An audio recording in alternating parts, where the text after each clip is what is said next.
नुमितु राकेशटी exam थाबा चटखिद्रे माना ngamdana adumak toklami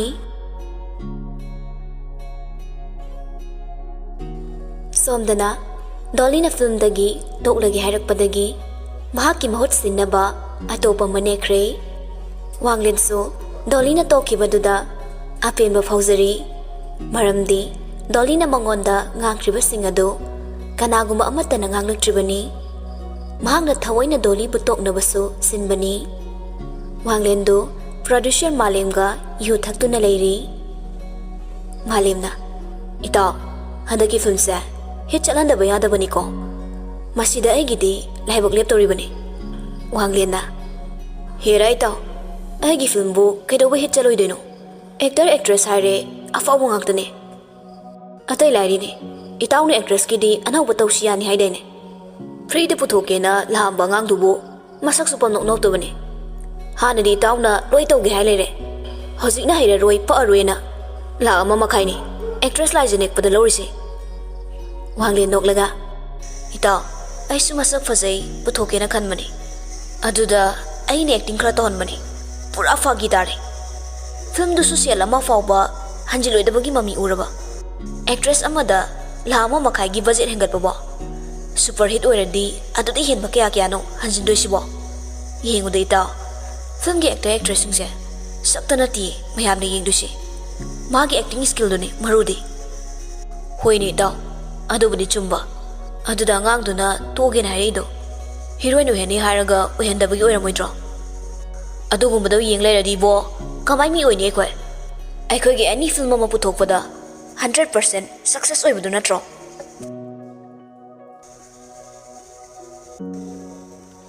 som the prem di dolly gi wakhal khara khara kawba horaklabani mahak masa su lale khangna khangna dolly bu hangoi pagi damak lawba pamdabana lapthokibani prem su film da ka hena kombangam dabana kaya farok dabadagi film gi line se toklagi khalle lana yoiba thabak tawduna sel tali amarom da patient oina fashion model da join tawrami phone dani David na bro horen gi sodo nang ga khar chamina siko ai gari su yadraba boni hoi sumoi party sukre prem na hoi ai ga jase horen nang loisilaga adum call toro David na okay bro David phone do thamlaga ima ai horen solai ko changa na thongo mama du sound hairakli kari gi so napa gi soro gas loi kidana maita leiruri bani lairik ning thina tamgi di leite gym jatli nega fashion show jatli nega nong mata paisa busila padi nate as ekhoi ma sidi ba gas to laitradi koklo rusu yadro paisa sibu udawa da pan brane he napa duna nongan badagi ne numita ba fawba khoije yamaga na khoi na pana sa se yengjaning de ko ima da yengning dresu ne na cha nupa gi saksida nupi mayam putruk kelini uridana nachagi body ga se asi hairaga mapa monga dumukli nok punok chaninge dako karamba mitang minupino nangonda laiduri sibo nasagi phi phawba suning daba perfume manam na haba imagi bungo sak phajaba na to do lohong dringai nangi kankhal se hana suru law hayo mamang chahi gi serang badane suki bani ima di sangdre thabok mayam sina tajaning je dako chakru sa sa thong ko ai horen so stopper oidori ichan du na mo kai chatkre udene na chando angang lai tak bachet ki bani nang paisa mu launa ba thira hai na roi dori da akhoi ma se hai tawnu mabunga ma oina ma chan sigi mating pangi di haide angang sina home tutor chatlaga tanjaba paisa se nang na lau batata kana phong khang bani ima nang na ya kongon ka khingang horo ai naw ton parlor da amta changlaga ne facial ta holoki ge chaklo ramuko mama du ngang dana lehori pele da ko ai masibu kamai na ngang na doino mayum sidana mirang thuri mana paisa paiba macha masu khara pullaga ina khon basari ba phiron ga sina nupi da leheli ba ai dine asigi haktak sida jel chang dori ai bu kari nungi nupa masak phasaba pamlu bano suning daba khoijo pade hek thongida Nimidang wairamgi pung mga makhaimuk tarakpa adwaini Prem su David pularonaba phone na mafam do hainaraga lakli gari do sumtharakpana David na hairakpa thongala do yauri gari do khambaga hekum tharakpaga yamne inglemna masak matau changkhonbi nupi macha ama David hoigi gate do da changge dawi Prem na kainom tangge ba Lembina kana Prem na sibo David hogi haineringi David thoraktuna bro lao chalase thengani chan nang paisa yawardi kita piro ba Lembina tamo ngairamo ai mungdagi lauthorakki Prem lembida adumak munni yengduna laikre David Prem gi mato aduda masu singnaraduna bro kedore Prem khangum lakum asibuna chalo David sunok laga phagi oina mani sakti dum lapane aingon dei vai kawrage hairo ani do punna nokli Premna aduna faradra khangdi lembi su imung dagi lupa chawga puduna thorak laga mabung de pirakli David na thank you chan tamo thenga kanu ko hoi Prem ga David ka so punna chatkhre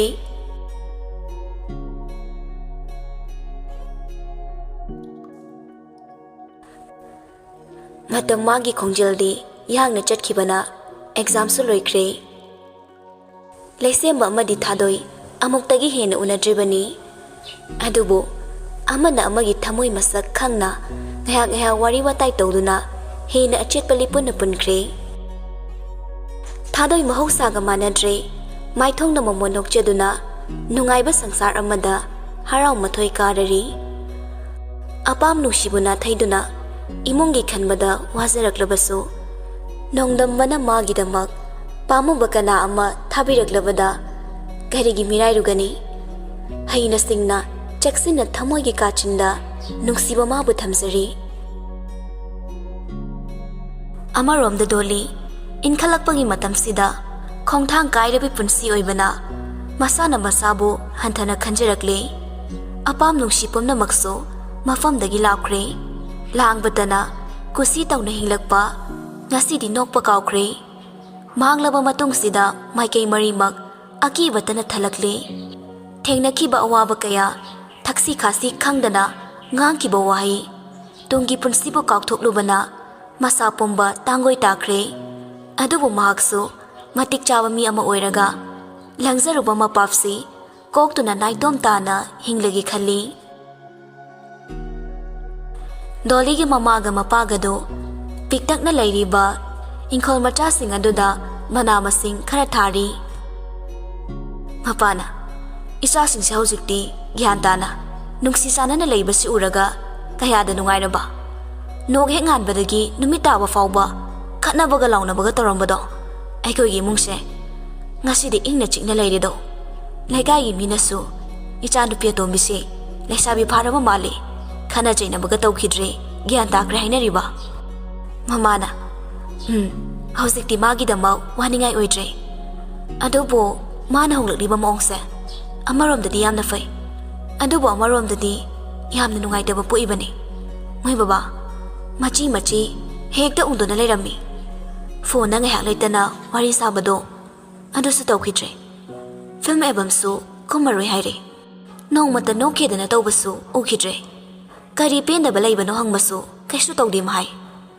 khangdre karam thogaba inkhalakpagine khangna chanaba nupaga saunaba kaina boirambasu yaida mama nangna adugumbadi khangdonine adubu fari ichana gyan tara ise ama boirabasu ingna chikna leibasina ai shanti fangle ase aikhoi achobi manadi nupa koirabasu macheda fo haide masi sina handak nupa macha ma khangnarise mabung ma pawfai nisa pasa chade sarkar gi oza masu oire hairine magi de matam su charabani marup ama fangdau lerise magi luhongbagi oiraga loire aduga ama mukne yawba haidune moiba adugi dine mana siyam yawjaribani matamdu yoraga ngamna batawraga loire thadoi ꯐꯃꯨꯡꯗ ꯐꯝꯂꯒ ꯂꯩꯁꯦꯝꯕꯒ ꯋꯥꯔꯤ ꯁꯥꯔꯤ ꯗꯣꯂꯤꯗꯤ ꯀꯥ ꯑꯗꯨꯗ ꯂꯩꯇꯕ ꯇꯟꯖꯥꯅꯤ ꯂꯩꯁꯦꯝꯕꯅ ꯌꯥꯗꯕ ꯌꯥꯔꯣꯏꯀꯣ ꯎꯗꯕ ꯀꯨꯏꯔꯦꯕ ꯑꯃꯨꯛꯈꯛ ꯎꯕꯗꯨꯗꯤ ꯄꯦꯟꯗꯦꯕ ꯍꯣꯏ ꯃꯤ ꯊꯣꯔꯛꯀꯦ ꯀꯩꯗꯧꯔꯒꯦ ꯑꯉꯥꯡ ꯃꯆꯥꯗꯧꯅ ꯌꯥꯝ ꯅꯤꯡꯉꯥꯏ ꯇꯧꯏ ꯅꯪꯗꯤ ꯁꯪꯉꯤꯒ ꯁꯪꯗꯦꯒ ꯌꯥꯅꯤꯒ ꯌꯥꯔꯣꯏꯒ ꯍꯦꯛꯇ ꯇꯧꯔꯛꯏꯕ ꯊꯥꯗꯣꯏ ꯅꯨꯡꯁꯤꯅ ꯂꯩꯁꯦꯝꯕꯕꯨ ꯀꯧꯔꯛꯂꯤ ꯗꯥ ꯂꯩꯁꯦꯝꯕ ꯍꯥꯎ ꯅꯪꯒꯤ ꯀꯨꯀꯨꯁꯦ ꯅꯨꯡꯄꯥꯜ ꯐꯥꯎꯅ ꯆꯤꯡ ꯂꯥꯎꯏꯃꯤ ꯑꯗꯨꯃꯥꯏ ꯌꯥꯝ ꯍꯥꯏꯖꯤꯜꯂꯛꯀꯅꯣ ꯅꯨꯡꯁꯤꯕ ꯃꯁꯛ ꯈꯪꯗꯅ ꯂꯩꯖꯔꯝꯕ ꯑꯩꯁꯦ ꯅꯪꯒꯤ ꯅꯨꯡꯁꯤꯕꯅ ꯄꯨꯡꯉꯥꯎ ꯉꯥꯎꯍꯜꯂꯤ ꯅꯨꯡꯁꯤꯕꯒꯤ ꯃꯌꯥꯏꯁꯦ ꯁꯨꯃꯥꯏ ꯀꯟꯅꯕ꯭ꯔꯣ ꯑꯩꯅ ꯉꯥꯎꯍꯜꯂꯤꯔꯥ ꯅꯪꯅ ꯉꯥꯎꯍꯜꯂꯤꯔꯥ ꯒ꯭ꯌꯥꯟ ꯃꯦꯟ ꯑꯃ ꯏꯇꯥ ꯇꯥꯗꯦ ꯉꯥꯎꯕꯗꯤ ꯑꯩꯁꯨ ꯐꯖꯅ ꯅꯪꯉꯣꯟꯗ ꯉꯥꯎꯔꯤ ꯑꯗꯨꯕꯨ ꯊꯥꯗꯣꯏ ꯗꯗꯥꯒꯤ ꯊꯃꯣꯏꯗꯤ ꯊꯨꯒꯥꯏꯒꯦ ꯈꯟꯕꯤꯅꯨꯀꯣ ꯑꯗꯨꯒꯤ ꯋꯥꯍꯩꯗꯨꯗꯤ ꯑꯩꯉꯣꯟꯗ ꯍꯥꯏꯒꯗꯕ ꯅꯠꯇꯤꯌꯦ ꯑꯁꯨꯛ ꯀꯨꯏꯅ ꯋꯥꯔꯤ ꯁꯥꯔꯛꯄꯁꯦ ꯑꯩꯒꯤ ꯏꯒꯨꯟ ꯍꯧꯖꯤꯛꯐꯥꯎ ꯈꯪꯗ꯭ꯔꯤ ꯃꯥꯜꯂꯤ ꯍꯩꯃꯥ ꯁꯨꯝ ꯍꯥꯏꯕꯅꯦ ꯁꯥꯎꯔꯕꯣ ꯅꯪꯕꯣ ꯁꯥꯎꯗꯤꯌꯦ ꯁꯨꯝ ꯁꯥꯎꯒꯦ ꯇꯧꯕ ꯁꯥꯎꯕ ꯌꯥꯗꯦꯀꯣ ꯅꯪ ꯁꯥꯎꯔꯗꯤ ꯑꯩ ꯊꯦꯝꯕ ꯍꯩꯔꯣꯏꯕ ꯏꯅꯥꯛꯇ ꯂꯩꯔꯗꯤꯅꯦ ꯗꯗꯥꯅ ꯅꯃꯥꯏꯗ ꯁꯤꯛꯄꯒ ꯁꯥꯎꯕ ꯐꯗꯣꯏꯅꯤ ꯐꯣꯟꯗꯗꯤ ꯀꯔꯤ ꯋꯥꯍꯩ ꯍꯥꯏꯔꯒ ꯊꯦꯝꯅꯤ ꯈꯪꯗꯦꯕ ꯅꯇꯥꯇꯣ ꯈꯤꯇꯧꯕꯤꯔꯅꯨ ꯊꯦꯝꯁꯨ ꯊꯦꯝꯕꯤꯔꯣꯏ ꯍꯌꯦꯡꯋꯥꯏ ꯁꯥꯎꯔꯒ ꯗꯥꯅ ꯍꯦꯟꯅ ꯁꯥꯎꯖꯤꯜꯂꯛꯇꯣꯏꯕ ꯃꯥꯜꯂꯤ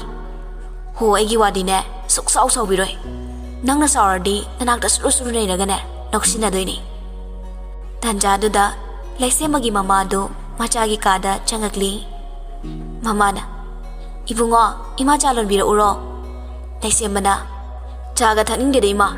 ꯅꯃꯧ ꯅꯨꯄꯤꯒ ꯋꯥꯔꯤ ꯁꯥꯔꯤꯌꯦ ꯊꯥꯗꯣꯏꯅ ꯑꯁ ꯗꯥ ꯃꯃꯥꯅ ꯃꯃꯥꯏ ꯑꯁꯦ ꯀꯌꯥꯗ ꯊꯥꯔꯤꯅꯣ ꯌꯦꯡꯉꯨꯅꯦ ꯍꯩ ꯏꯃꯧꯗꯣ ꯀꯗꯥꯏꯅꯣ ꯑꯩꯁꯨ ꯋꯥꯔꯤ ꯁꯥꯒꯦꯅꯦ ꯊꯥꯗꯣꯏꯅ ꯗꯗꯥ ꯑꯩ ꯇꯜꯂꯤꯀꯣ ꯏꯀꯥꯏꯌꯦꯕ ꯂꯩꯁꯦꯝꯕ ꯀꯔꯤꯝꯇ ꯍꯥꯏꯗꯕꯤ ꯃꯃꯥꯗ ꯐꯣꯟꯗꯨ ꯄꯤꯔꯒ ꯋꯥꯔꯤ ꯁꯥꯎ ꯍꯥꯏꯅ ꯏꯪꯒꯤꯠ ꯇꯧꯔꯛꯂꯤ ꯃꯃꯥꯅ ꯍꯜꯂꯣ ꯕꯦꯃꯥ ꯊꯥꯗꯣꯏꯗꯨ ꯁ꯭ꯋꯥꯏ ꯂꯥꯎꯏ ꯃꯔꯩꯗꯨ ꯆꯤꯛꯂꯒ ꯇꯥꯏꯌꯦ ꯏꯃꯥ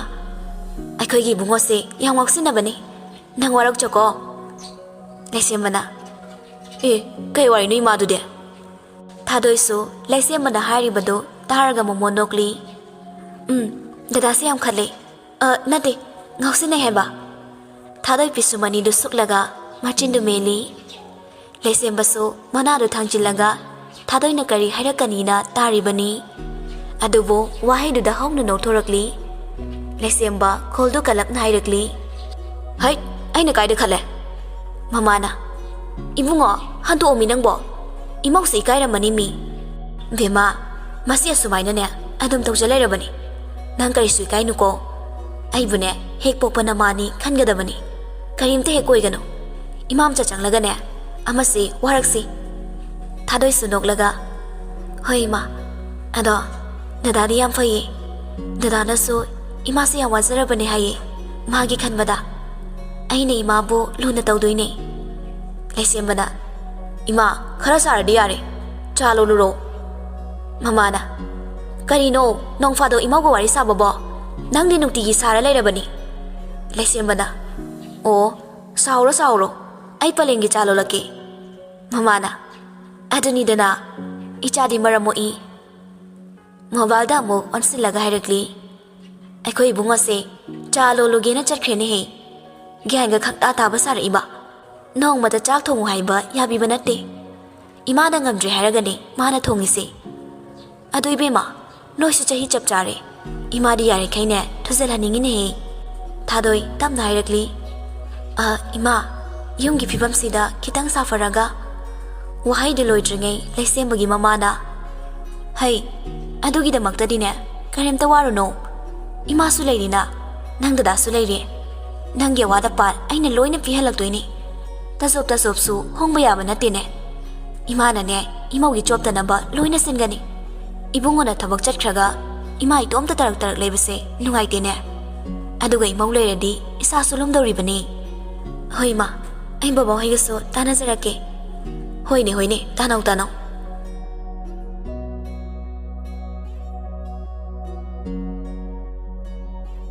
ꯁꯣꯝꯗꯅ ꯗꯣꯜꯂꯤ ꯇꯧꯐꯝ ꯈꯪꯗ꯭ꯔꯗꯨꯅ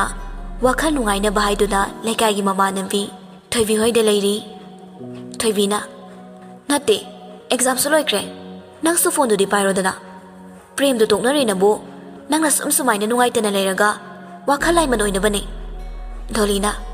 ma tokna bagi phone pai da banati sum pai ning da bai ni Facebook su Insta su loina deactivate tokre ho Facebook Insta fai ju ya ye phone du ma pai na radi ho wa haibada su phaidana yaw sangi thabal fangi nang di yaw da ngami gyan se tai ga tana ta ki vasina ne laikai me am se ngang na bani ko ado chiraw bagi thabal di choksi ko sinbudi ama lorani school gi mane bising su sawbana loire thabal budi chiraw bagi se chongage aduga 12 se ai school gi boarding da oina leirege khalabani as school gi boarding da laikradi chahi ama di unararoye marak da lakdoi sidi ai khoi naw basune babana yumda thamani hai aduna yemo changkragi tawni changkro ai su changki tare aduna bu nungai do mali yum si da cha khara thong kon khara fing ngamjadre ado hore numidang wairam da dato madagi simam talai minurse hoi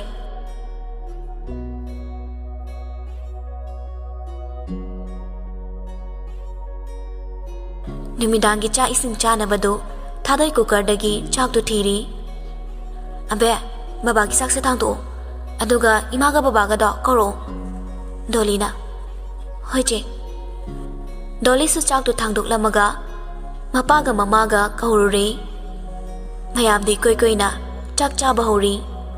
thadoi chak tu cha na hairagli baba ima ai ke nom thai sege chari ba mayam do thadoi da pulap yengagli mapana hayune ichabu kari haininge thadoina aisa isui kaiba aduda imaga babaga daso punna hainingba mama do machagi mo ongdu khangladuna hayune ibungo dogi maram daro thadoi tamna hairagli makhoi maduna aibu haibala agena yam kana hairakpa mapana yai aduda khangtu thujin basida ipabu thadoina baba lohong bambudi mathang chahi ge phairen da tawse adubu mangjawna na haibala augena mamana hoida kaide numit afaba mayeng lagane hayeng fazana nang baba ga tanarage hoi ma mayam do chak chaba loineraga kolik senglaba tungda magi kada changnakre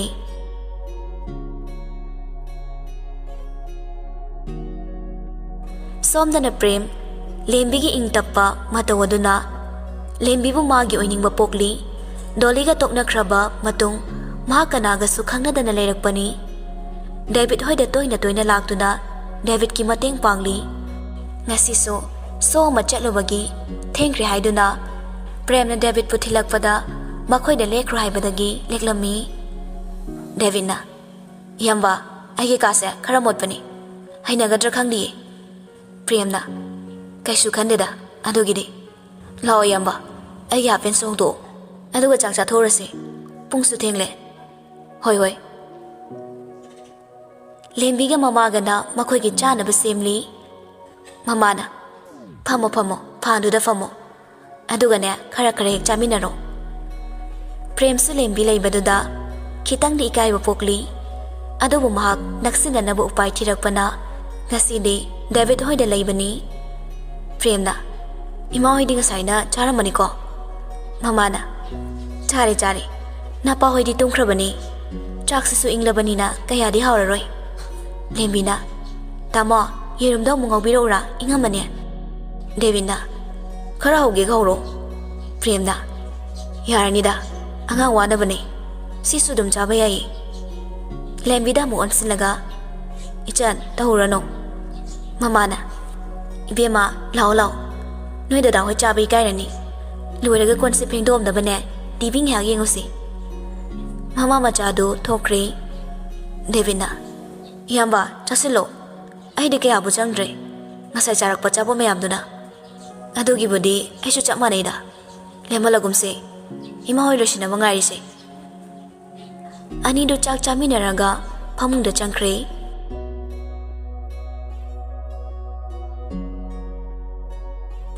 ahing adu haukiduna korau maksu jinglon wang malana tarang tarang thorakli miyoi ba kaya su magi sinta kaya tawba honakre Prem ga David ka su hawalaktuna mamay mamita thoknaba sumanglomda thorakli David na yamba oven da hekta dawse brush e hanbani si tawro sumang matona duda drain sunak na leibana adumak mai mitaba iru mai thajabasu yana bagi moongda pak na semdana leiba jagani Prem su brush tu lauraga Colgate khara haptuna nakanda laiba baltila dudagi ising khara makhuna kallaga cholhanduna machin maya sengba hori makhoi gi nakanda jingana paliba gate adu tapna hangdoraklaga lembi angang tuition tawrubagi loreduna halakpani makhutasu tan yawba khawa masu pairakli lembi changlakpa ubada Prem ikai gumlakum mamai duna kanamada laitholaga mayadu sengli lembi na tamo loiraga lao tansu lairaklabane David na hoi hoi imado chalo lalamo David su loiraduna polang khokta yaliba phadi du lauraga mamai mamittu taithokli yamba phadi sida leire chak charaga haloko Prem su phadi du lamlaga mamai du taithokli hoi hoi